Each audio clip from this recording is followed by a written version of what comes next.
Ethereal beauty and intense pain. There are striking similarities between the women and the land. In Kashmir, both have witnessed the devastation and borne the consequences.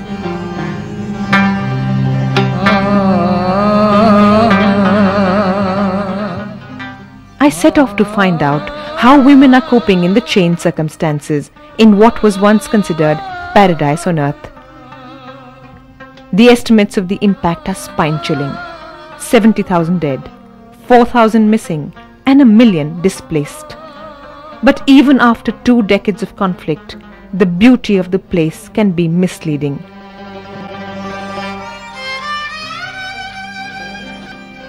It can almost make you forget the tension. Almost, because it is superficial. For the tension is palpable. People in Kashmir live in a situation of extreme uncertainty when anytime, anywhere, life can change forever.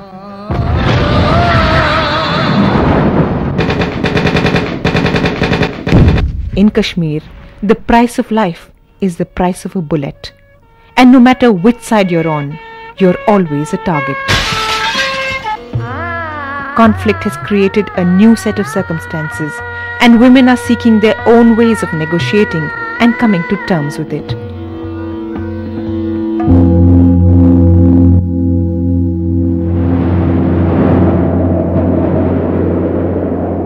ये खामोश दरीचों से झांकती सूनी आंखें, कोई रास्ता नहीं बस एक आस देखती हैं।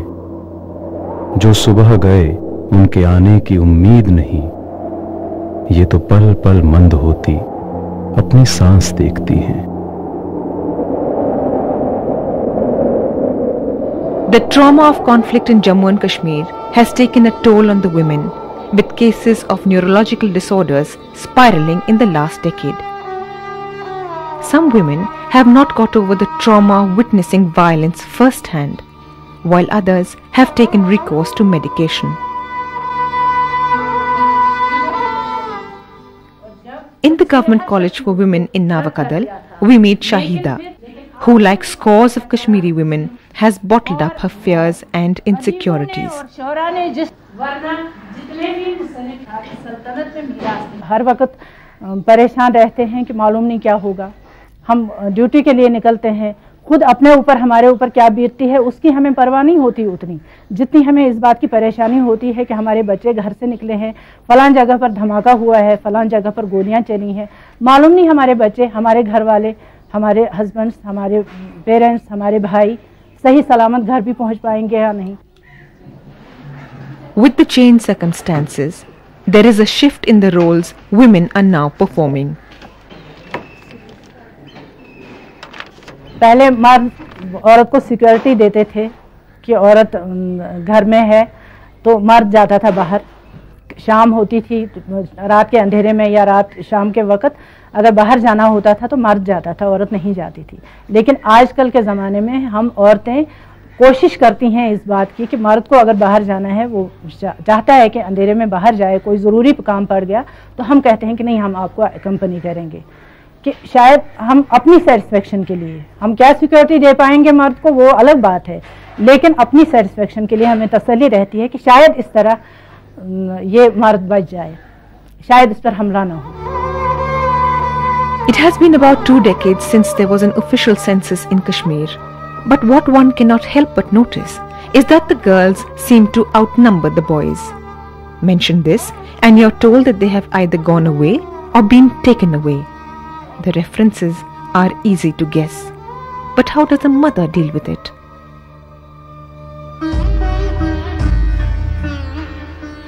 The more women I met in Kashmir, the more they poured out their anguish, the more aware I became of their tremendous strength.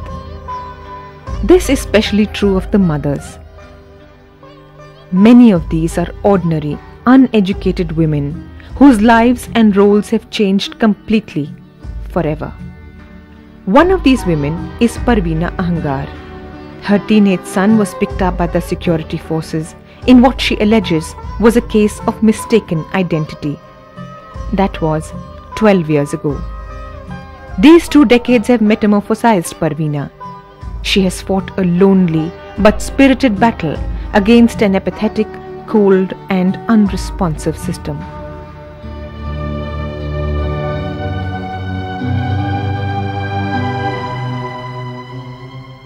हर दरवाज़ा खटखटाया, किसी जगह पर इंसाफ नहीं मिला। बाहर भी गया, तिहाड़ गया, मेरठ गया, जोधपुर गया, हिरननगर भी गया, यही हिंदुस्तान में जेल वो में गया उधर ढूंढने के लिए, किसी जगह पर नहीं मिला। ना बोलता मारा हुआ, ना बोलता जिंदा। Along the way, many more have joined Parveena in her struggle. About 700 parents have formed the Association of Parents of Disappeared Persons, each one of them trying to come to terms with the situation and with themselves.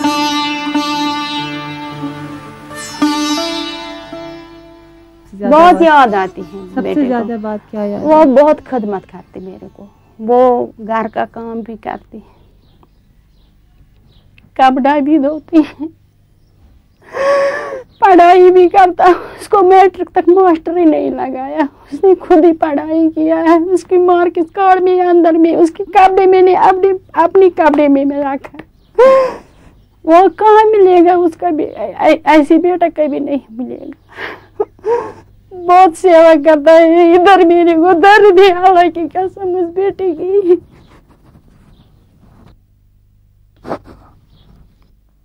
I cannot hold back my own tears as I come face to face with Parveena's sorrow. She has been educated only till the 5th standard and was 12 when she got married. So far removed from the confident, independent Parveena of today. But the price she has had to pay is laden with tragedy.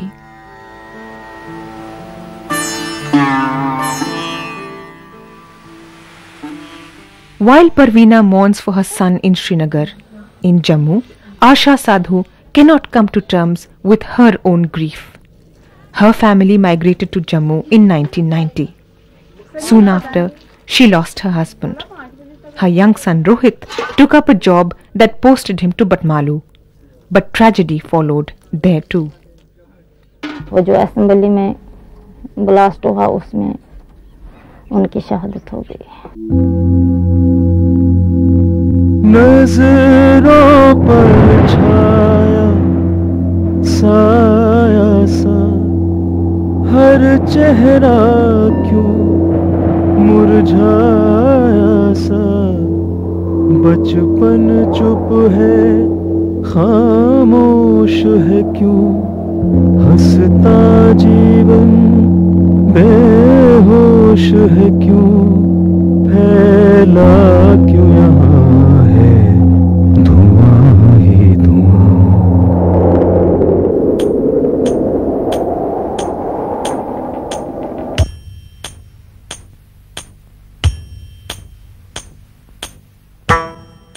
Violence and blood caused almost an entire community of traumatized Pandits to flee Kashmir to save their lives. Even today, deserted houses in Srinagar stand testimony to the years of happiness they spent in the only homes they had ever known. Homes that are today abandoned and ghostly. Thousands migrated to places all over the country and tried to settle down in an entirely new set of circumstances.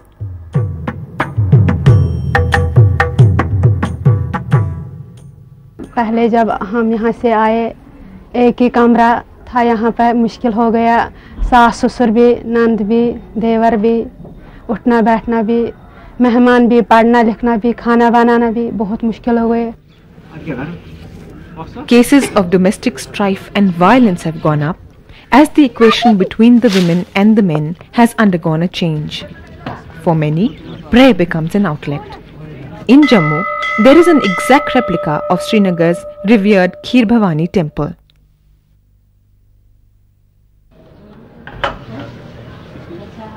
जो हमारी जन्मभूमि है, जिसको हम छोड़कर आए हैं, वो हमसे अलग कैसे हो सकती है? हम तो हर बार उसके लिए सोचते हैं। Very often, it is the woman who is not only the emotional anchor and pillar of strength, but also the breadwinner of the family. In Jammu, our team met Lakshmi, wife of Ramlal, who was abducted and killed by militants in Anantnag, where they ran a grocery shop. Today, Lakshmi has to support herself and her 6 children. Her life has changed irretrievably, but she is left with no choice than to summon up extra courage and face life in an entirely alien set of circumstances. जो माँ बच्चे का कदर जानेगा, ये मेरा बच्चा, वो माँ कुछ न कुछ करेगा अपने बच्चों के लिए। It would be erroneous to believe that Jammu is a place of refuge for the Pandits alone. In the camps are many Muslim families, a number of them headed by women who have migrated from far-flung villages. A large percentage of these are widows who are left to fend for themselves and their young children. Back in the valley, there are some women who decided to stay on. In Srinagar, we met Mary Kaul. She came to Srinagar as a young bride when she married Ved Prakash Kaul in 1977. By 1990, militancy had taken root in Kashmir and her family was one of the thousands who became its innocent victims. Ved Prakash Kaul was killed in 1990. It is Mary's faith that has enabled her to tide over difficult times and go on despite all the odds. Today, she has no regrets of not leaving Srinagar. अगर मैं बाहर चली जाती तो पता नहीं मुझे बाहर इतना सपोर्ट ना मिलता जितना मुझे यहाँ के लोगों ने दिया। और एक मैं यहाँ की स्टेज सब्जेक्ट थी, किसी से हेल्प मांगती थी, वो मुझे कुछ ना कुछ सजेस्ट करते थे, हेल्प करते थे। बाहर जाके मुझे इतना नहीं होना था। रंग छटे ना मेरी जवानी सुजनिया रंग छटे ना मेरी जवानी सुजनिया पूरी सारी बिकरस मेरे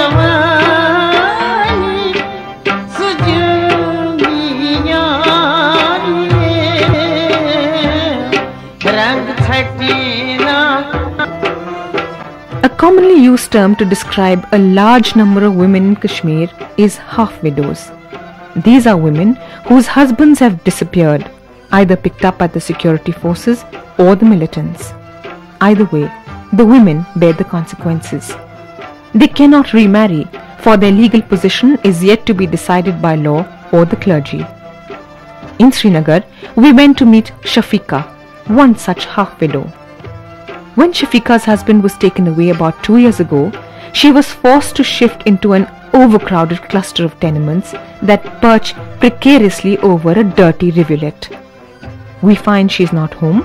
Instead, we meet her bright, sparkling daughter, Ruqayya. All of 6, Ruqayya is an expert at managing the home and looking after her little brother, Adil.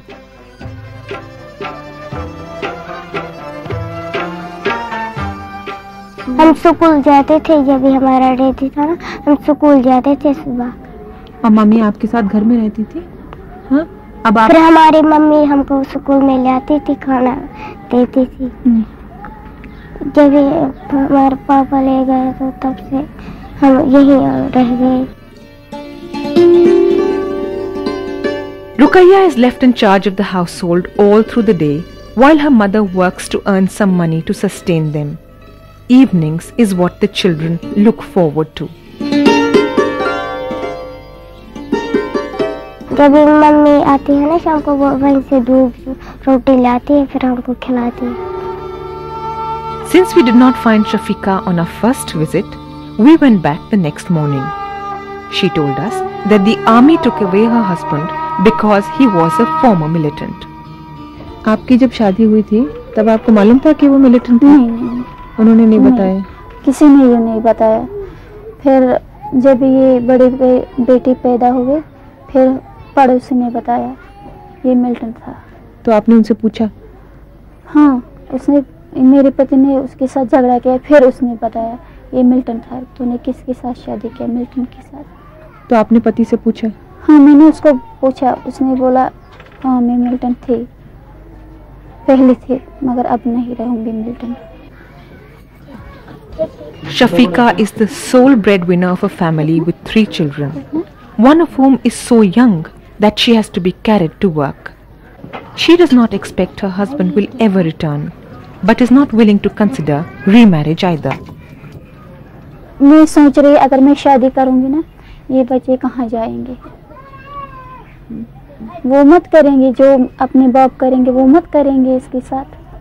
मैं उसकी माँ, मैं ही जानती इसका दर्द क्या होती है, इसलिए मैं शादी नहीं करूंगी. As we left, I thought of my own little daughter, and my heart went out to Ruqayya, a little girl with little dreams.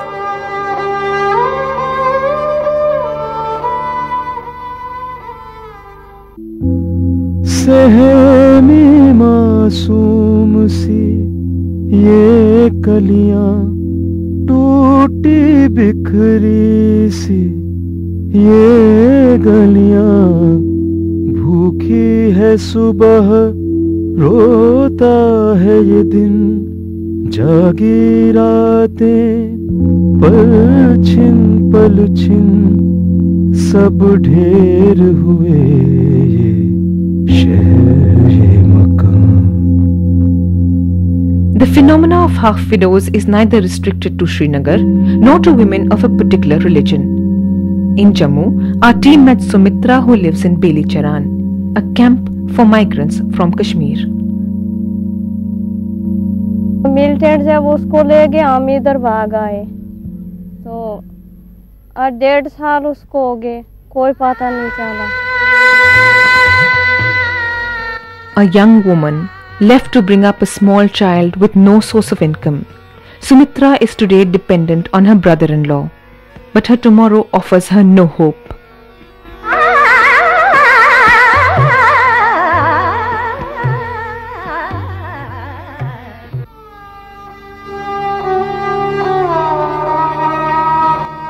While one suffers the excesses of the militants, the other blames the security forces. Ironically, the condition they are left in is exactly the same. There is agony on all sides, and one does not negate the other. In the absence of men, many women in Kashmir have come out of the confines of their homes and are taking up jobs to supplement the family income. In Jammu, one woman told us she was so desperate that she decided to become an informer.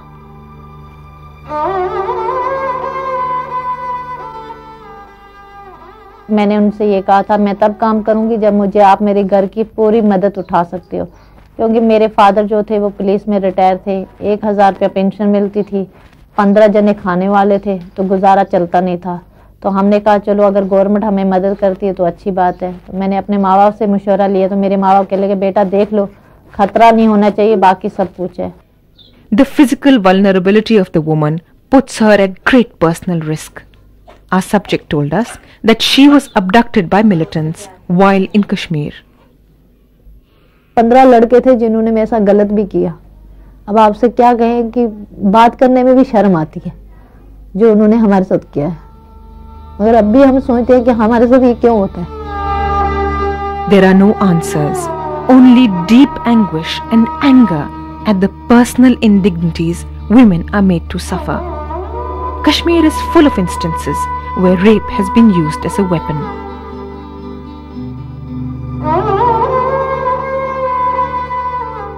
In one of the crowded bylanes of Shalbaf Mohalla in Srinagar lives Shamima, one of 5 sisters. She had 3 brothers. Had because Ghulam Rasool Dar, the eldest, was killed by the security forces on the night of 27th April 1997. He was 27. वो शाम को घर से निकल रहे थे कुछ कागजात लेने के लिए, कालीन के लिए। बाहर से मिलिट्री वाले आए, उन्होंने मार दिया उनको। That night changed the course of the lives of his 3 children and Shamima forever. जैसे वो मेरा बड़ा भाई था, मेरी शादी के बारे में सोच रहा था। अब मैंने सोचा मैं फिलहाल शादी नहीं करूंगी क्योंकि उसके बच्चे हैं बहुत छोटे हैं, अभी उनको कुछ आता ही नहीं, कपड़े पहनना भी नहीं आता है, वो बहुत छोटे। उनकी माँ थी वो चली गई, उसने दूसरी शादी कर ली, बच्चे यही छोड़ गए। वो भी छोटी थी, हमने उस पर कोई जोर जबरदस्ती नहीं की तुम यही रहो, वो अपनी मर्जी से गई और दूसरी शादी की।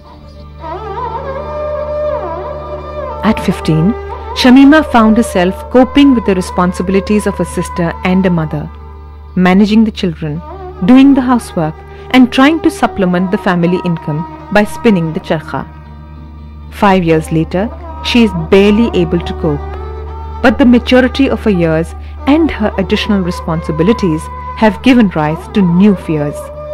And as the children grow older, her fears get further reinforced.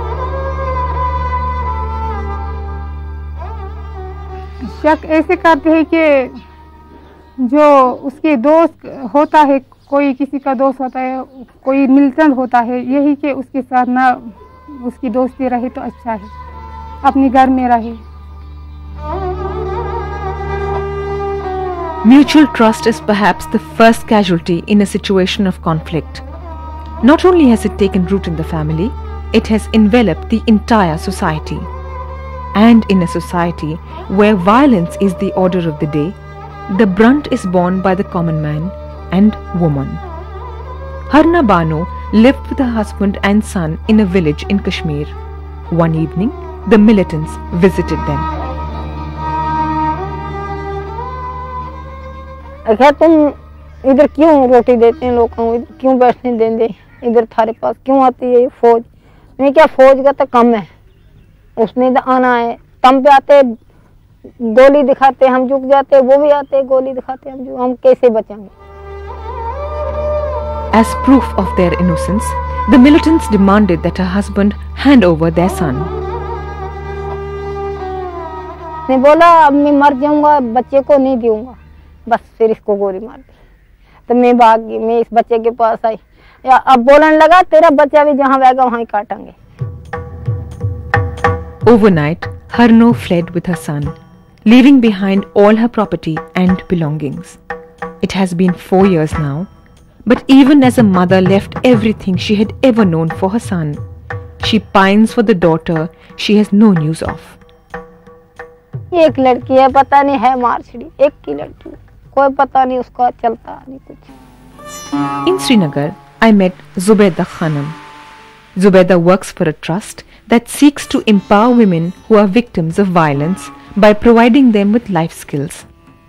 All the women I met were going through trauma as mothers, wives, daughters or sisters. Many of them were wives of militants, including Zubeda herself. मेरा husband ऐसे left के मेरे आला थे, मतलब आज़ादी पसंद थे, वो आज़ादी चाहते थे। Violence has bloody repercussions. Zubeda was left widowed with a daughter about 1 year after she was married. अल्लाह का एक सितम हुआ था तो ससुराल वाले कहने लगे आप यहाँ से जाइए, आपको इस घर में अब जगह नहीं है, क्योंकि वास्ता तो हमें अपने बेटी से था, जब वो नहीं रहा तो आपका यहाँ क्या काम है। Time, they say, is a great leveler. Today, Zubeda does not believe in the language of the gun, for she has experienced pain firsthand. तो जो यहाँ हुर्रियत पसंद है, जो बाकी हैं, उन्हें भी आगे आना चाहिए और सोचना चाहिए इसी वायलेंस से अब सिर्फ विडोज, यतीम, बेवाएं रहती हैं और कुछ नहीं। Time and time again, the real truth about conflict stared me in the face. That it is the men who most often cause and perpetuate conflict, but it is the women and children who suffer the most. In Jammu and Kashmir, the women are gradually moving beyond the discourse of victimhood.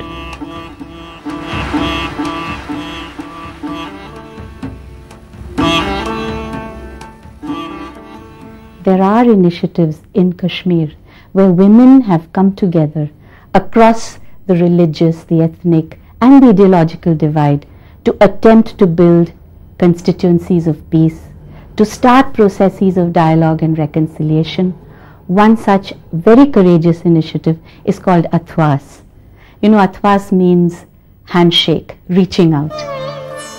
Some organizations and groups of women are now working in Kashmir and in Jammu, attempting to build bonds, reaching out, trying to create a platform from where women can have their voices heard.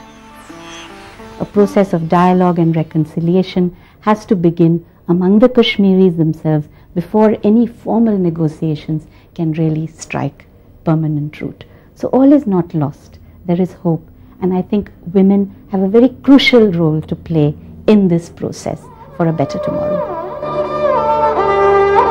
There is little doubt in my mind that it is the women who have suffered the consequences of conflict most. It is they who have had to live with the labels of mother, sister, wife and victim.